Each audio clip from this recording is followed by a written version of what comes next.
নির্বাচনী প্রক্রিয়ায় স্বচ্ছতা আনার জন্য সচিত্র পরিচয়পত্রের দাবিতেই ১৯৯৩ সালের ২১শে জুলাই তৎকালীন যুব কংগ্রেসের নেত্রী অগ্নিকন্যা বর্তমান শাসক দলের সুপ্রিমো মমতা ব্যানার্জি গণ আন্দোলনের ডাক দিয়েছিলেন। প্রতিবাদ আন্দোলনের সেই সীমারেখা স্তব্ধ করতে তৎকালীন বাম সরকারের মুখ্যমন্ত্রী জ্যোতি বসু নিরস্ত্র মানুষের মিছিলে গুলি চালানোর নির্দেশ দিয়েছিলেন। ঘটেছিল একটি রক্তাক্ত ইতিহাস।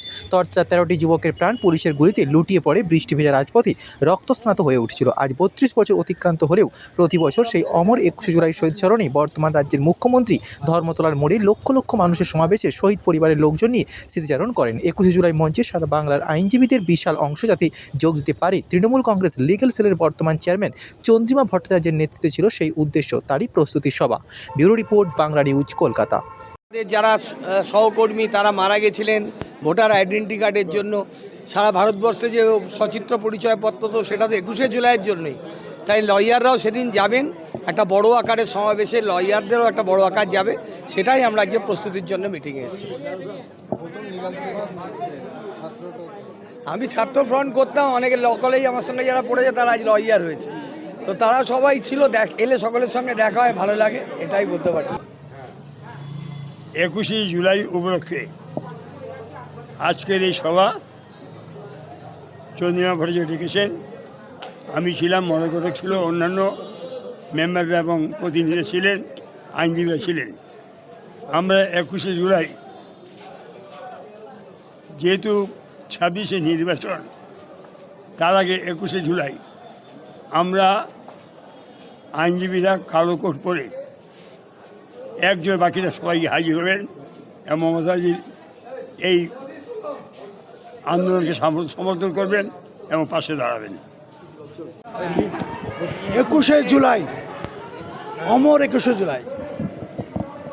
২১শে জুলাই একটা অনুভূতি, একটা আবেগ।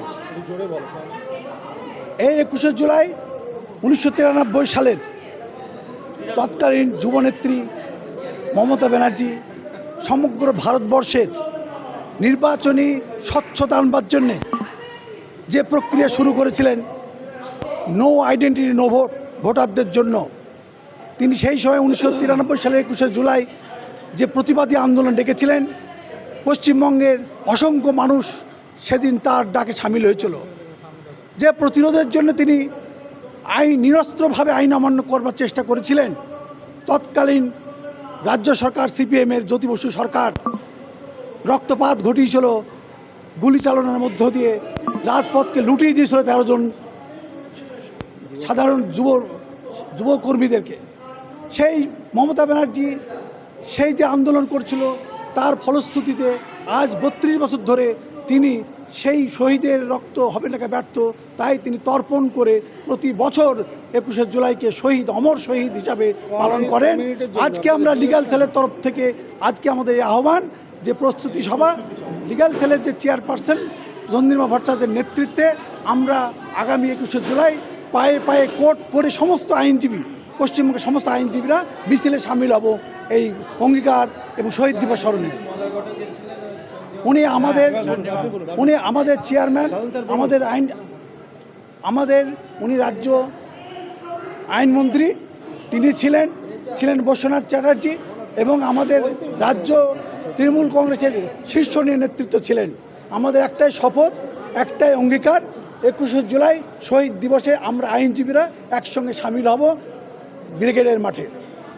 সভা আমরা মমতা ব্যানার্জির যে আন্দোলন, সেই আন্দোলনকে সার্থক করার জন্যে তিনি যে ভোটার, যে বিনা আইডেন্টি কার্ডে কোনো ভোটার যেটা হবে না, সেই আন্দোলন করতে যে ১৩ জন সেদিন যে শহীদ হয়েছিলেন, সেই শহীদের শ্রদ্ধার জন্যে আমরা ১৯৯৩ সাল থেকে আমাদের এই প্রতিবাদ সভা এবং সেই শহীদদের সমর্থনে আমরা প্রতি বছরের ন্যায় আজকেও তার এই প্রস্তুতি সভা করলাম।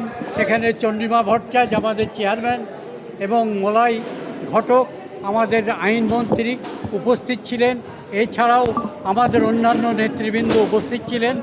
আমরা ২১শে জুলাই টাউন হলের সামনে থেকে আমরা শহীদ দিবসের উদ্দেশ্যে আমরা সেদিন ধর্মতলাতে আমরা হাজির হব।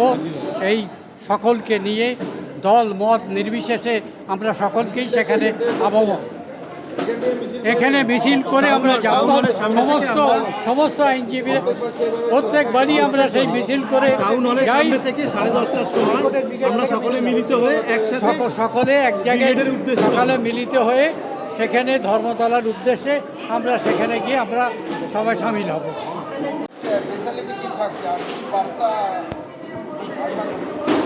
দেখুন, প্রত্যেকটা তৃণমূল কংগ্রেসের যে সমস্ত নেতা মন্ত্রী এবং কর্মী সমর্থক আছেন তাদের ক্ষেত্রে এই 21শে জুলাই একটা অনুভূতি, একটা আবেগ।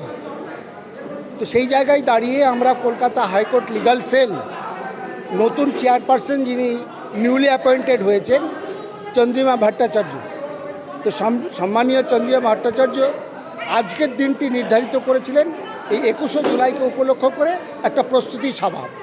তো প্রত্যেক বছরের ন্যায় আমাদেরও এবারও সেই ভূমিকাই পালন করব যে আমরা 10:30টায় এখান থেকে স্টার্ট করব, 12টায় গিয়ে আমরা ওই জনসমাবেশে সামিল হব।